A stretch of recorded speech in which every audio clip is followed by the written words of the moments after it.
Hello welcome all friends to Master Academy. और आज का अपना टॉपिक है Newlands law of octaves. Standard 10 का हम पढ़ रहे हैं। तो जो प्रीवियस वीडियो अपने हुए थे उसमें हमने देखा जो पीरियडिक क्लासिफिकेशन का पहला लॉ था वो कौन सा था, डोबेराइनस ट्रायड्स, जो हमने देखा था। तो आज के इस वीडियो में हम न्यूलैंड्स लॉ ऑफ ऑक्टेव्स ये देखेंगे। उसके बाद limitations of Newlands law of octaves, उसके मेरिट्स डीमेरिट्स मतलब वो लिमिटेशन थी, और उसके बारे में पूरी जानकारी एग्जाम्पल्स पूरा डिटेल में मैं आपको इस वीडियो में बताने वाला हूँ। ठीक है, पहली बार वीडियो अगर देख रहे हो तो प्लीज़ वीडियो को लाइक करो, शेयर करो अपने दोस्तों के साथ और चैनल को सब्सक्राइब करो। तो चलिए आज का वीडियो शुरू करते हैं।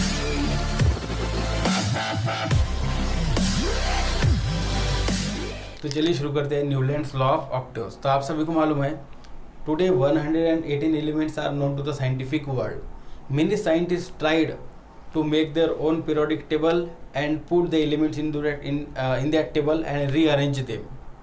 The first scientist we study was Dobereiner. He made the group of 3 elements called as triads. And now second scientist was Johann Newland. तो second scientist कौन सा था? Johann Newland. इसका पूरा नाम कौन सा था? Johann Newland. And he was a British chemist. वो कौन सा था? एक ब्रिटिश केमिस्ट था। He was a British chemist मतलब आप सभी को मालूम है केमिस्ट्री की स्टडी करने वाला, उसको हम केमिस्ट बोलते हैं। So John Newland was a British chemist. He studied the properties of elements in a different way. He related the atomic masses of the elements with their property. तो उसने क्या किया, जो एटॉमिक मासेस रहते elements के उसका relation किसके साथ ज्वाइन कर दिया, उसका रिलेशन ज्वाइन कर दिया उसके प्रॉपर्टीज के साथ। Means which properties? Physical and chemical properties. तो इन ईयर 1866, कौन सी ईयर में? In the year 1866, he made his own periodic table and it is called as Newland's octaves. तो उसने 1866 में खुद का एक पीरियोडिक टेबल बनाया, उसको क्या बोलेंगे हम? न्यूलैंड्स ऑक्टेव्स बोलेंगे। अब ऑक्टेव्स का मतलब क्या होता है आप सभी को मालूम है। ऑक्टेव्स का मतलब क्या होता है? 8 कि एलिमेंट्स को अगर उनके इंक्रीजिंग एटॉमिक मासेस में रखा, सीरियल ऑर्डर में रखा, तो फर्स्ट एलिमेंट और 8 एलिमेंट उसकी प्रॉपर्टीज क्या है? सेम है।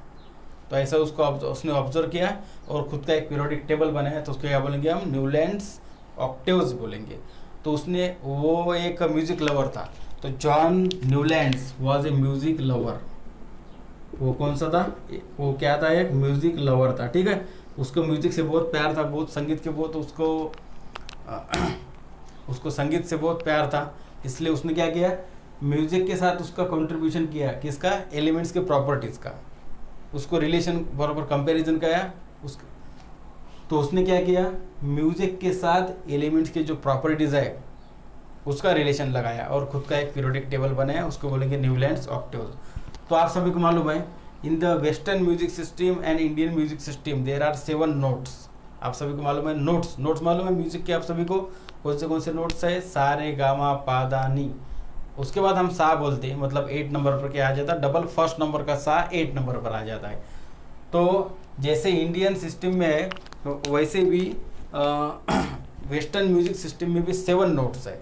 वहाँ पे भी कितने नोट्स है? 7 नोट्स है। देखो मैं यहाँ पे लिखता हूँ 7 notes in Indian and western music. यहाँ पे लिखता हूँ नोट्स, विच नोट्स? सा रे गा मा पा धा नी। ठीक है, ये हो गए 7 नोट्स, 1 2 3 4 5 6 और 7 नंबर का। तो ये हो गए इंडियन सिस्टम के 7 नोट्स। तो वेस्टर्न म्यूजिक में भी 7 नोट्स है। वो है डो रे मी फा सो ला टी। ठीक है, तो मुझे ये बराबर पता नहीं थी इसलिए मैंने यहाँ पर देखा था। ठीक है, तो ये हो गए वेस्टर्न म्यूजिक के 7 नोट्स हो गए।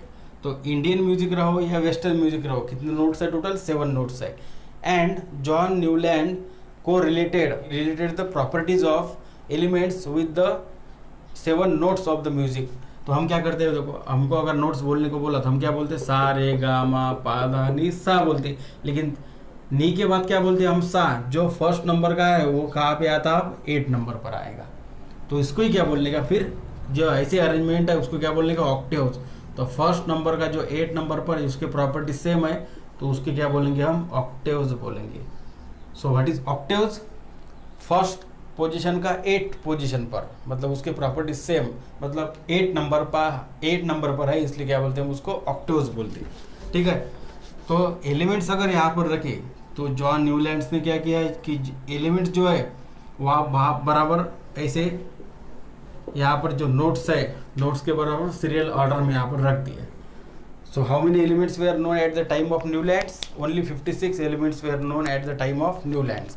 लेकिन वहाँ पर जो है 56 एलिमेंट्स में भी इनर्ट गैसेस वहाँ पे डिस्कवर नहीं हुए थे, मतलब न्यूलैंड के टाइम क्या डिस्कवर नहीं हुए थे, इनर्ट गैसेस डिस्कवर नहीं हुए थे।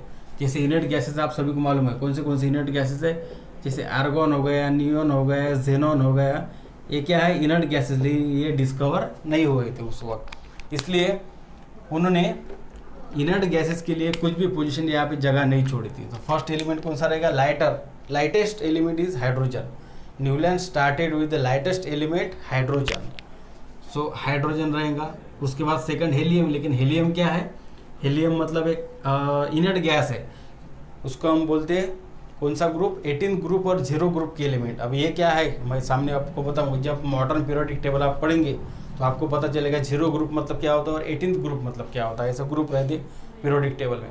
तो अभी का ये ध्यान में रखो कि हेलियम जो है वो क्या है, इनर्ट गैस है, लेकिन न्यूलैंड्स के टाइम पर इनर्ट गैसेस की डिस्कवरी नहीं हुई थी, इसलिए वहाँ पे उन्होंने वहाँ पे पोजीशन रखी नहीं, उसके लिए जगह ही रखी नहीं थी, छोड़ दिए थे उसको डायरेक्ट। तो हाइड्रोजन के बाद हीलियम नहीं आएंगे, क्या आएंगे डायरेक्टली, अब lithium, beryllium, boron, carbon, nitrogen, oxygen और यहाँ पे आएगा फ्लोरीन। देखो अब यहाँ पर लाइटेस्ट एलिमेंट कौन सा था, यहाँ पर हाइड्रोजन था और फर्स्ट नंबर पर, उसके बाद second, third, fourth, fifth, six, seven number पर कौन है, ऑक्सीजन। तो 8 नंबर पर कौन आ गया, एफ आ गया, मतलब फ्लोरीन आ गया। तो according to the Newlands octaves, तो हाइड्रोजन और फ्लोरीन की प्रॉपर्टीज कैसे होनी चाहिए, सेम प्रॉपर्टीज होनी चाहिए। ठीक है, क्योंकि फर्स्ट नंबर का जो एलिमेंट है और 8 नंबर का एलिमेंट है, इसके प्रॉपर्टीज कैसे रहेंगे, same properties according to the law of octaves given by John Newland. उसके बाद अगर हमने सामने एलिमेंट लिखे तो सोडियम, मैग्नीशियम, एल्यूमिनियम,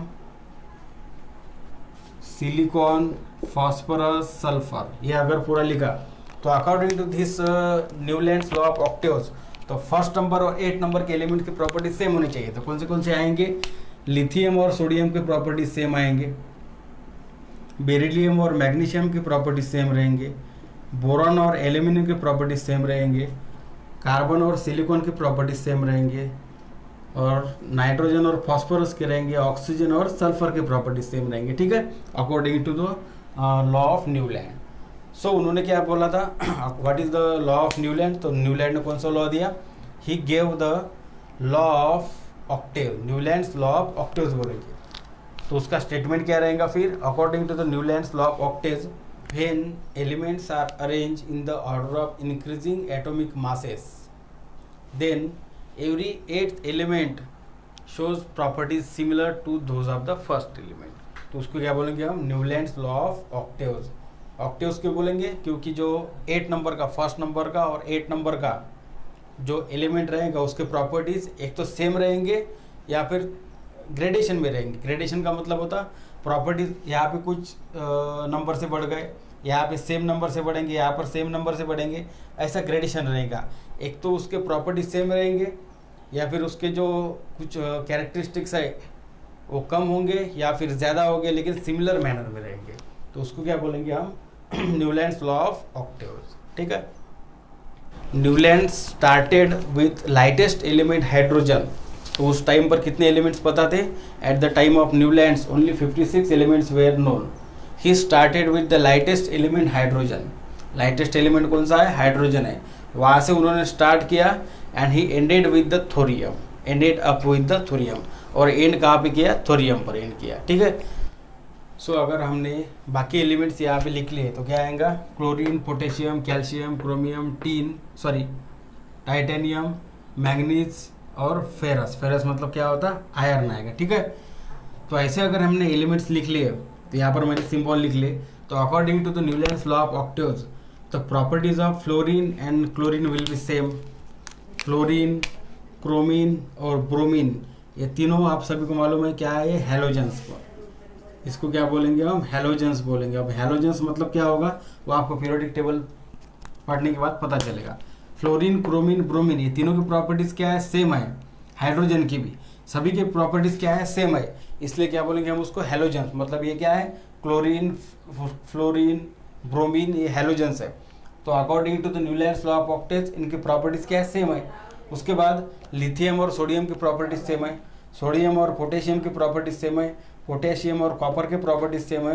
कॉपर और रिबिडियन की प्रॉपर्टीज सेम है। ठीक है, तो according to the Newlands law of octaves. तो आपने बराबर अगर ऑब्जर्व किया तो आपको ये मालूम पड़ा होगा कि यहाँ पर देखो लिथियम और सोडियम, लिथियम, सोडियम और पोटेशियम, इसका क्या हो गया है, डोबेराइनर ट्रायड तैयार हो गया। ठीक है, आपका आपने अगर बराबर स्टडी की डोबेराइनर ट्रायड की तो आपको पता होगा लिथियम, सोडियम और पोटेशियम ये क्या है, एक डोबेराइनर ट्रायड है। ठीक है, तो हम आइडेंटिफाई कर सकते हैं न्यूलैंड्स लॉ ऑफ ऑक्टेव्स में कि डोबेराइनर ट्रायड्स कौन से। उसके बाद मैग्नीशियम और कैल्शियम की प्रॉपर्टी सेम है, एल्यूमिनियम और क्रोमियम की सेम है। वैसे ही तो ऐसे फर्स्ट और 8 element, every first and 8 element की प्रॉपर्टीज क्या रहेंगे, सेम रहेंगे।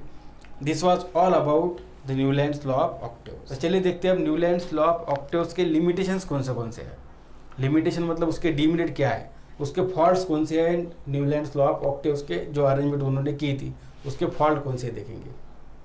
तो सबसे पहला लिमिटेशन जो है वो है Newlands law of octaves was applicable up to only calcium out of the 56 elements known at that time. तो न्यूलैंड्स के टाइम पर कितने एलिमेंट डिस्कवर हुए थे, ओनली 56 एलिमेंट्स। लेकिन उसका जो लॉ है ऑक्टेव्स का वो कहाँ तक काम करता था, ओनली कैल्शियम तक। मतलब कैल्शियम कहाँ पे है, यहाँ पर है, तो यहाँ तक उसका लॉ काम करता था। बाकी जो एलिमेंट्स है वो कहीं ना कहीं वहाँ पे वो लॉ मिस करता था, लॉ बराबर होल्ड नहीं होता था।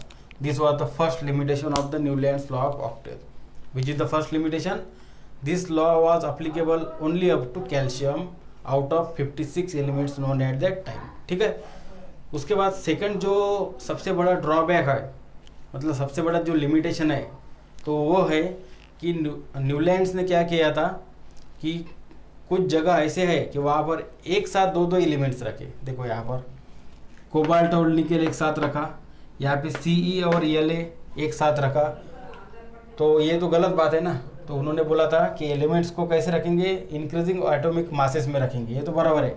लेकिन ऐसा तो उन्होंने बोला नहीं था कि 2 एलिमेंट्स एक साथ रखो, लेकिन फिर भी उन्होंने यहाँ पर कोबाल्ट और निकेल एक साथ रखा, यहाँ पर Ce और La को एक साथ रखा। ठीक है, means second drawback is Newlands place 2 element combine in some boxes. कब कुछ जगह पर उन्होंने क्या किया कि 2 एलिमेंट्स को एक साथ रखा। फॉर एग्जांपल कौन से है, cobalt and nickel, Ce and La। ठीक है, तो ये तो गलत बात है, देखो यहाँ पर। उसके बाद थर्ड नंबर जो है वो थर्ड नंबर का जो ड्रॉबैक है उसका, he place the elements with different chemical properties, means different properties in under the same note. Third number का जो ड्रॉबैक है उसका वो ये है कि he place the elements with different properties under the same note. मतलब क्या होता है, देखो फर्स्ट नंबर की नोट देखो, फर्स्ट नंबर की नोट कौन सी है, सा वाली नोट है या फिर डो वाली नोट, कौन सी भी आप इसको बोल सकते हैं। अगर वेस्टर्न म्यूजिक में बोला तो डो नोट बोलेंगे, इंडियन म्यूजिक में बोला तो सा नोट बोलेंगे। सा नोट में आप चेक कीजिए, hydrogen, fluorine, chlorine, bromine in सभी की प्रॉपर्टीज क्या है, सेम है। ठीक है, लेकिन कोबाल्ट और निकेल इसके जो प्रॉपर्टीज है ये इसके साथ मैच नहीं करते। मतलब कोबाल्ट और निकेल आप सभी को मालूम है, these are the magnetic materials. मतलब ये क्या है, मेटल्स है। ठीक है, कोबाल्ट और निकेल मतलब क्या है, मेटल्स है, मैग्नेटिक मटेरियल्स है, जिसके प्रॉपर्टीज फ्लोरीन, क्रोमीन और ब्रोमीन से बिल्कुल अलग है। फ्लोरीन, क्रोमीन और ब्रोमीन ये क्या है, हैलोजेंस है, लेकिन ये क्या है, मैग्नेटिक मटेरियल्स है, मेटल्स है। तो इसके प्रॉपर्टीज इससे एकदम अलग है, फिर भी उन्होंने क्या किया कि उसको एक सेम नोट में रखा। तो ये क्या होगा, उसका ड्रॉबैक होगा। उसके बाद ये देखिए आयरन, यहाँ पे आप आयरन दे सकते हैं। आयरन मतलब क्या है, एक मेटल है। ठीक है। आयरन मतलब क्या है, मेटल है जिसके प्रॉपर्टीज कोबाल्ट और निकेल के साथ है। मतलब इसके जो आयरन की जो प्रॉपर्टीज है वो किससे मिलते हैं, कोबाल्ट और निकेल से मिलते हैं। क्यों मिलते हैं, क्योंकि आयरन भी क्या है, एक मैग्नेटिक सब्सटेंस है। ठीक है, आप सभी को मालूम है आयरन, कोबाल्ट और निकेल ये मैग्नेटिक सब्सटेंसेस है, इसके प्रॉपर्टीज सेम है। तो उन्होंने क्या करना चाहिए था, तीनों को एक साथ रखना चाहिए था, या फिर एक के नीचे एक रखना चाहिए था, लेकिन वहाँ पे हुआ नहीं, इन दोनों को एक साथ रखा, इसको अलग रखा। तो इसके जो प्रॉपर्टीज है इन तीनों की प्रॉपर्टीज से अलग है। तो ये उसका सबसे बड़ा ड्रॉबैक हो गया। Which is the drawback, he place some elements with different properties under the same note. Under the same note मतलब फर्स्ट और 8th पोजीशन वो एक ही नोट में आते, तो इसलिए उसके प्रॉपर्टीज सेम होनी चाहिए। तो वहाँ पे उसने ऐसा पाया, मतलब बाद में ऐसा मालूम हुआ कि जो इसके जो प्रॉपर्टीज़ है, एक नोट के जो एलिमेंट्स है कहीं कहीं पर उसके प्रॉपर्टीज डिफरेंट है। ठीक है, उसके बाद 4th नंबर का उसका ड्रॉबैक जो है वो है Newlands octaves didn't leave some spaces for the newly discovered elements. मतलब जो न्यू डिस्कवर होने वाले एलिमेंट्स है उसके लिए उन्होंने कुछ जगह वहाँ पे छोड़ी नहीं थी। तो डिस्कवर तो होने वाले थे ना एलिमेंट्स, जैसे टाइम बढ़ते जाएगा वैसे एलिमेंट डिस्कवर हो गए, लेकिन उन्होंने कुछ भी जगह छोड़ी नहीं थी। मैंने पहले आपको बताया था कि इनर्ट गैसेस, हाइड्रोजन के बाद हीलियम, हीलियम क्या है, इनर्ट गैस है, लेकिन उसके लिए उन्होंने जगह नहीं छोड़ी थी। ये सबसे बड़ा उसका ड्रॉबैक हो गया। ठीक है, so these were some limitations of Newlands law of octaves. I hope आप सबको क्लियरली समझ में आ गया न्यूलैंड्स लॉ ऑफ ऑक्टेव्स मतलब क्या होता है। ठीक है, तो आज की वीडियो में बस इतना ही। अगर आपको वीडियो अच्छा लगा, पसंद आया वीडियो, तो प्लीज़ वीडियो को लाइक करो, शेयर करो और चैनल को सब्सक्राइब करो। चलिए मिलते हैं नेक्स्ट वीडियो में। नेक्स्ट वीडियो में हम देखेंगे मेंडेलियस पीरियोडिक टेबल। ठीक है, तो okay, goodbye and take care of yourself.